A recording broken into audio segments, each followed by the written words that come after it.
Sir ନମସ୍କାର। ମୁଁ ପାରମ୍ପରିକ ବୈଦ୍ୟ ପିପିଲରୁ କହୁଛି ବାବୁଲି।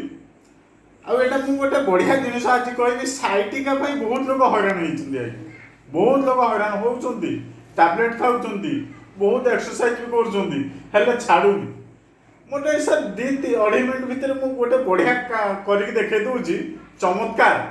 ଆପଣ ୟାକୁ 7 ଦିନ ଅଛି, 3 ଦିନ ଆପଣ ୟୁଜ୍ କରନ୍ତୁ, ରେଜଲ୍ଟ ଆସିବ। କିନ୍ତୁ 7 ଦିନ ୟାକୁ ୟୁଜ୍ କରିବେ, କିଛି ନାହିଁ। ଆପଣ ଜାଣିଛନ୍ତି, ମୁଁ କହିଦେଉଛି, ଦେଖେଇ ଦେଉଛି କରିକି। ଏଇଟା ଗୋଟେ ବଢ଼ିଆ ଜିନିଷ ଦେଖନ୍ତୁ, ଜାଣିଦେବେ। ଇଏ ହେଲା ଗଙ୍ଗଶିଉଳି, ବହୁତ ପ୍ରପର୍ଟି ୟାର। ଏବେ ତ ଆମେ ଜାଣିଥିଲୁ ଏଇଟା କେବଳ ବହୁତ ଜୋର ମାନେ ଆମର ଟେମ୍ପରେଚର ହେଲେ ମାନେ ଜ୍ୱର ହେଲେ ଖାଆନ୍ତି ଏସବୁ ପାଇଁ। କିନ୍ତୁ ଏଇଟା ଏବେ ସବୁ ଆମର ପରୀକ୍ଷା ବହୁତ ଦିନ ହେଲାଣି ହେଇଯାଇଛି।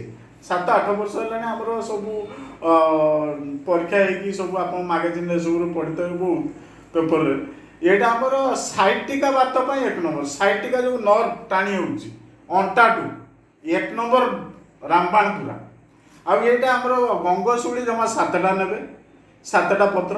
ୟାକୁ ଟିକେ ବାଟି ଦେବେ କି ଗ୍ରାଇଣ୍ଡିଙ୍ଗ କରିଦେବେ, ଏଇଭଳିଆ ଲିକ୍ୱିଡ଼ରେ ସେ କନଭର୍ଟ ହେଇଯିବ। ଏଇଭଳିଆ ଲିକ୍ୱିଡ଼ ହେଇଯିବ। 7ଟା ପତ୍ର, 7ଟା। ଆଉ ଏଇଭଳିଆ ଲିକ୍ୱିଡ଼ ହେଇଯିବ। ୟାକୁ କ'ଣ କରିବେ ନା, ୟାର ପ୍ରୋସେସ୍ ଅଛି ଟିକେ। ଆମର ଏ ଯେଉଁ ଚା ଏଥିରେ କି ଛୋଟ କଳାରେ, ଆଉ ୟାକୁ ଆଉ ଏ ଗିଲାସ ମାପରେ 3 ଗିଲାସ ପାଣି ଦେବେ। ୟାକୁ 7ଟା ପତ୍ର ଜୁସ୍ଟା ଦେଇଦେବେ, ଟିକେ ଚାହା ଭଳିଆ ଫୁଟେଇ ଦେବେ। ଫୁଟେଇବେ ଯେ ଧିମା ଆଞ୍ଚରେ, ମାନେ ଆମର ଗ୍ୟାସ୍ଟା ଅଧିକା ଦେବେନି, କମ୍ ସ୍ଲୋ କରିଦେବେ ଗ୍ୟାସ୍ଟାକୁ। ସେ ଆପେ ଆପେ ଆପେ ଧୀରେ ଧୀରେ ଜଳିବ। ସେ ଅଧଘଣ୍ଟା ଲାଗିବ। ଟିକେ 3 ଗ୍ଲାସ ପାଣିଟା ଶୁଖିକି ଏତିକି ରହିବ, ଯେମିତି ବାହାର କରିଦେବେ। ଚା ଛଣାରେ ଛାଣିଦେଲେ ଏଇଭଳିଆ ହେଇଯିବ। ସେ ଦେଖିବେ, ଚା ଛଣା ଛାଡ଼ିଦେବେ, କିଛି ନାହିଁ, ଏମିତି ହେଇଯିବ ଛାଣିଦେଲା ପରେ। ଏଇଥିରେ ଖାଲି ଆପଣ ଏଇଟା ରାତିରେ କରିଦେବେ ପ୍ରୋସେସ୍।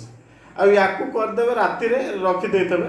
ସକାଳୁ ଯେତେବେଳେ ଆପଣ ଲାଟ୍ରିନ୍ ବାଥରୁମ୍ ଯାଇକି 2 ଚାମଚ ମହୁ, ଏଇଥିରୁ ପ୍ରାୟ ଦେଖନ୍ତୁ, ମୁଁ ଡାବର ମହୁ ୟୁଜ୍ କରୁଛି। ଡାବରର ଭଲ କ୍ୱାଲିଟି, ଆଉ ବାହାରୁ ସେତେ କାହିଁ ଆମ ଭରସା ନାହିଁ ଆମକୁ। ଡାବର ୟୁଜ୍ କରିକି ମୁଁ ରେଜଲ୍ଟ ଦେଖେଇ ଦେଉଛି ଲୋକଙ୍କୁ। ଡାବର ମହୁ ଆଉ ଏଇଆକୁ ମିଶାଇ ଦିଅନ୍ତୁ। ଆଉ ଇଏ ମହୁ 2 ଚାମଚ, 2 ଚାମଚ ଏମିତି ମାନେ ଗୋଟେ ଚାମଚରେ ମାପିଦେବେ। 2 ଚାମଚ ପକାଇଦେବେ ଏଥିରେ। ପକାଇଦେଲା ପରେ ଏଇଟା ଟିକେ ଫେଣ୍ଟି ଦେବେ। ଫେଣ୍ଟି ଦେଲେ ଆପଣ ପିଇ ଦିଅନ୍ତୁ ସକାଳୁ ଖାଲି ପେଟରେ। ଲାଟ୍ରିନ୍ ବାଥରୁମ୍ ଯିବେ, ଖାଲି ପେଟରେ ପିଇ ଦିଅନ୍ତୁ। ଆଉ ୟାକୁ ପିଇଲା ପରେ କିନ୍ତୁ ଚାଟା ପିଆଯାଏନି। କ୍ଷୀର ଜିନିଷ ହଉ, ଚା ହଉ, ବେଡ୍ ଟି ହଉ, ପିଇବେନି ସେଦିନ। ଘଣ୍ଟାଏ ପରେ ପିଇବେ। କାହିଁକିନା କ୍ଷୀର ଜାତୀୟ ଜିନିଷ ଆଉ ଏଇଟା 2 ଜଣଙ୍କ ପଡ଼େନି।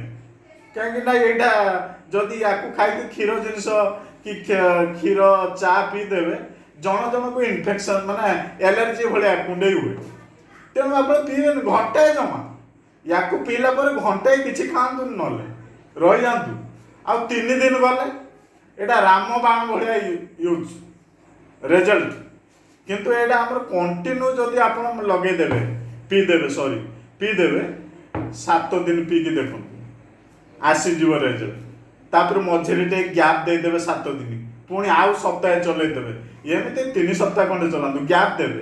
7 ଦିନ ପିଇବେ, ଛାଡ଼ିଦେବେ, 7 ଦିନ ଗ୍ୟାପ୍ ଟିକେ ଦେବେ, ଆଉ 7 ଦିନ ପିଇବେ। 3 ଥର ପିଇଲେ କେବେ ଦେଖିବେନି, ଆଉ ସେ ପ୍ରୋବ୍ଲେମ୍ ରହିବନି। ସାଇଟିକା ପାଇଁ ଏକଦମ ବଢ଼ିଆ। ଅଣ୍ଟା ଦରଦ ବି ଯିବ, ଆଣ୍ଠୁଗଣ୍ଠି ଦରଦ ବି ଯିବ। ଆଉ ଟେମ୍ପରେଚର ତ ପାଇଁ ଏ ବହୁତ ବଢ଼ିଆ। ମ୍ୟାଲେରିଆ ପାଇଁ ତ ବହୁତ ଆମ ବାପା ସବୁ ଦେଉଥିଲେ ମାନେ ବହୁତ ଆଗରୁ। ମ୍ୟାଲେରିଆ ପାଇଁ ଦେଉଥିଲେ, ଟେମ୍ପରେଚର ହାଇ ହେଇଗଲେ ଦେଉଥିଲେ। ଏବେ କିନ୍ତୁ ଆପଣ ପରୀକ୍ଷା ହେଇଯାଇଛି ସାଇଟିକା ପାଇଁ। ଆପଣ ୟୁଜ୍ କରିକି ଦେଖନ୍ତୁ, 3 ଦିନ ୟୁଜ୍ କରିଦିଅନ୍ତୁ।